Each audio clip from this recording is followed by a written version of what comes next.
friends, this is Amanda here to bring you our newly developed wireless indoor air quality module. It's a small compact device, white color with very simple structure, and it can monitor the air quality in your room, including VOC, PM2.5, CO2, temperature and humidity. But remember it should work with our energy recovery ventilators. Now I will show you how they are connected.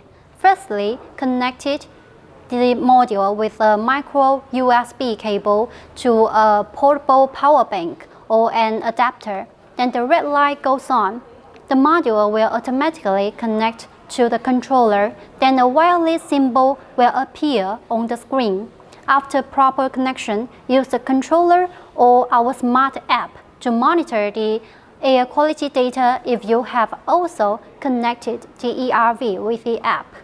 In the touch panel, you can see all the symbols here: humidity, PM2.5, CO2 and the VOC, and press the mode button to switch between every data.